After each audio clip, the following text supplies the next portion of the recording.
Just outside Cady in County Armagh, on the road to Castleblaney in County Monaghan, a road joins it, a very quiet, desolate road where there are few houses scattered along the countryside. These houses are mainly inhabited by hedge cutters and bog cutters. And on that road lives a girl, Grainne Daly, and she lives with her widowed mother, as her father, a hedge cutter and wood cutter, is dead, for he died many, many years ago. Now, Grainne Daly's mother is a seamstress, and she works as a housemaid at times for the rich in the area. Now, let me tell you about Grainne Daly. Grainne Daly is a quiet girl of kind heart, but unfortunately, Grainne has a few little things that aren't up to scratch. And when she goes to dances, and you have the women on one side and the men on the other, and where they come over during the night and they talk and court, it doesn't happen with Grainne. Now, this fills Grainne's mother with sadness, and she worries every day that when her time has come, what will become of Grainne? Now, on one night, Grainne and her mother are sitting by the fire, when all of a sudden they hear clip, clop of a horse coming. Oh, says Grainne to her mother, who could that be? As custom at the time, when strangers came to our door, the Irish custom always was that we invited them in, give them a bite to eat, something to drink, and a bit of a rest before they went on their merry way. But Grainne was filled with fear. And that night she said to her mother, she said, it could be robbers. Her mother looked at her and said, Grainne, it might be some traveller, weary and tired. Let's help him. So all of a sudden she opened the door, and there stood in front of her was a man. Now, Grainne's mother was a bit unsure when she looked at him, for he wore breeches to the knees that hadn't been worn in years gone by. He wore a long coat, and he had a brooch tying it at the neck.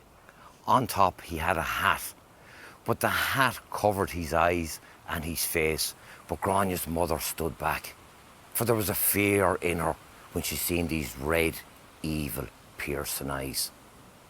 But he put his hand out, and on his hand he wore a metal gauntlet, and he shook hands and he introduced himself as Teddy Walsh from Killycard in County Monaghan, and he asked, is this the house of Grainne Daly? Of course it is, says the mother. And how would you know Grainne? So he said, may I come in, please? So, as was the custom, she invited him in. And in he came. Now, he didn't remove his hat or his coat, yet he sat by the fire. And Grainne's mother offered him a cup of tea or something to eat.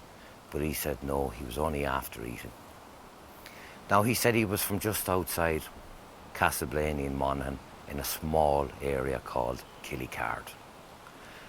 And he said he had seen Grainne at a funeral in Cady a couple of weeks prior. And he says, I would just like to spend some time and call every so often to see Grainne. Now, the mother looked at Grainne, and Grainne stiffened up in the chair.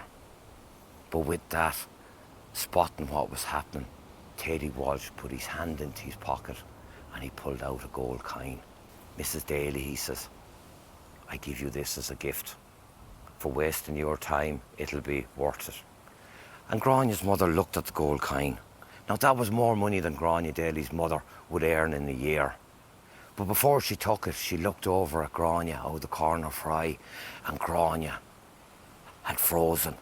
And Mrs. Daly looked back, but Teddy Walsh had been around a long time, and sensing that there might be a negative response, he put his hand in again, and he pulled out 2 more gold coins.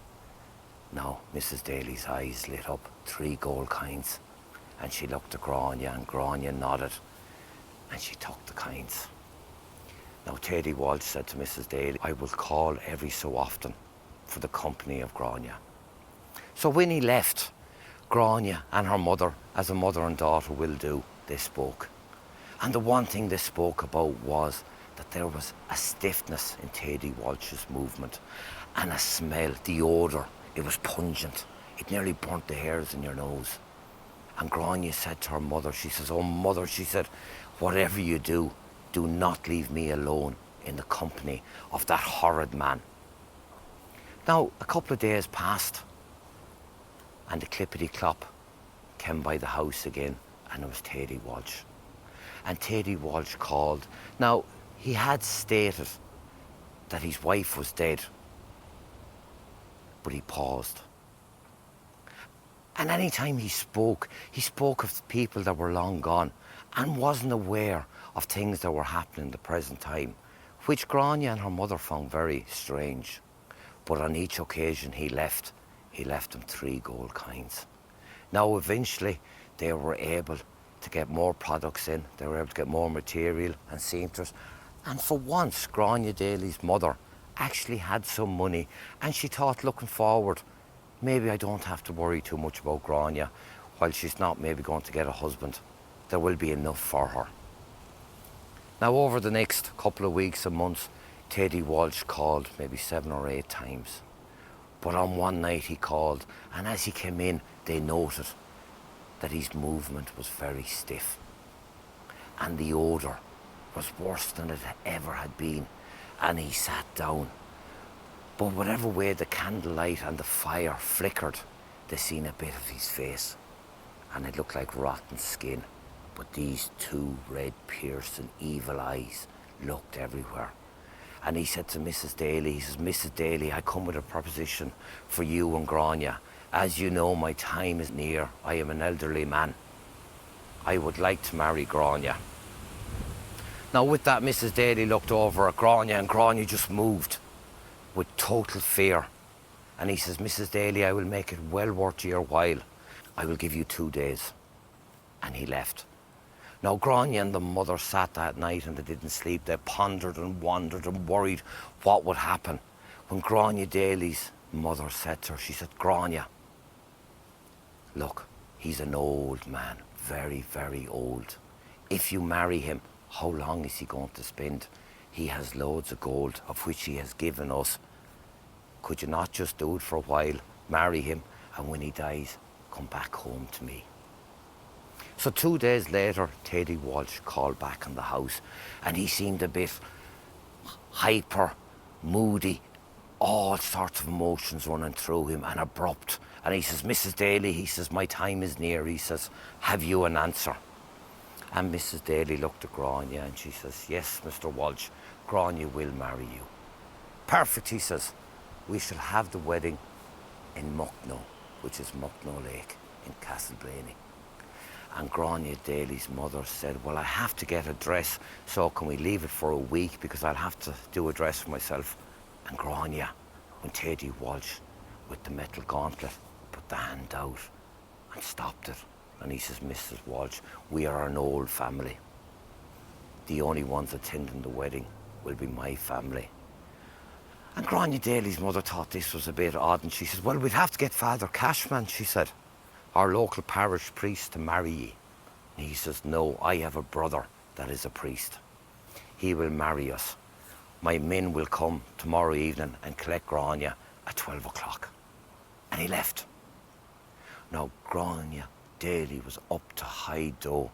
It was due to the abruptness and what she thought was an intimidating manner by Thady Walsh.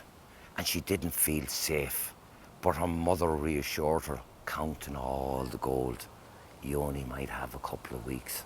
It could be less, and you'll get everything. So 2 nights later, Thady Walsh's men were to come and pick up Grainne. But in the meanwhile, Mrs. Daly still had a little bit of worry, and she met Father Cashman, and she asked him about the Walshes in Killycar, did he know anything? Now he says, I don't, but I'm going into Blaney, he says, in 2 days. And I'm going to meet a Father McKenna, who's an elderly priest, and I will inquire for you. And he left. 2 days later, on the stroke of midnight, that eerie sound was heard of clippity-clop, except it was louder than when Thady Walsh appeared. And Mrs. Walsh, on opening the door, found 4 small men, dressed in same appearance as Thady Walsh. And Grainne Daly was ushered out into the carriage, and it disappeared. About an hour later, there was a very loud clip-clop coming, and it was Father Cashman, who was after riding his horse as fast as he could from Blaney to Mrs. Daly's house. And when he arrived, he said to Mrs. Daly, where is Grainne? Where is she? And Mrs. Daly said, why, she has left. And he says, no, Mrs. Daly, no. I inquired of Father McKenna. There is no Walshes in Killycard in Monaghan, while there was Walshes years ago in Muckno in Castleblaney. They're all dead and gone. And she said, but there's one of them a priest. No, he said, there was one a priest, but he was defrocked for hideous sin.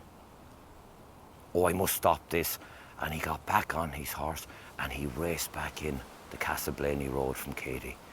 And when he arrived into Lake Muckno, to where the old chapel was, all it was an old ruin with briars and branches everywhere. But there was a light, an eerie light that shone, and there was a doorway that never existed. And as he pushed back the briars and he entered, he seen what was an old table that had been set for a meal, but there was rats and birds on it. And while it was dark, he could see figures just pondering around the table. But what struck him was, when he looked up at where the altar was, there was a big four-poster bed. But standing at the altar was Thady Walsh, who had taken off his big coat. And he had a purple shirt that matched his breeches. And his skin was falling off rotten. But in the corner stood the forebed where the curtains were open. And peering out of the curtains was a face Father Cashman knew. It was Grainne Daly. And Father Cashman said, stop this in the name of our Lord, he says. Stop this hideous marriage.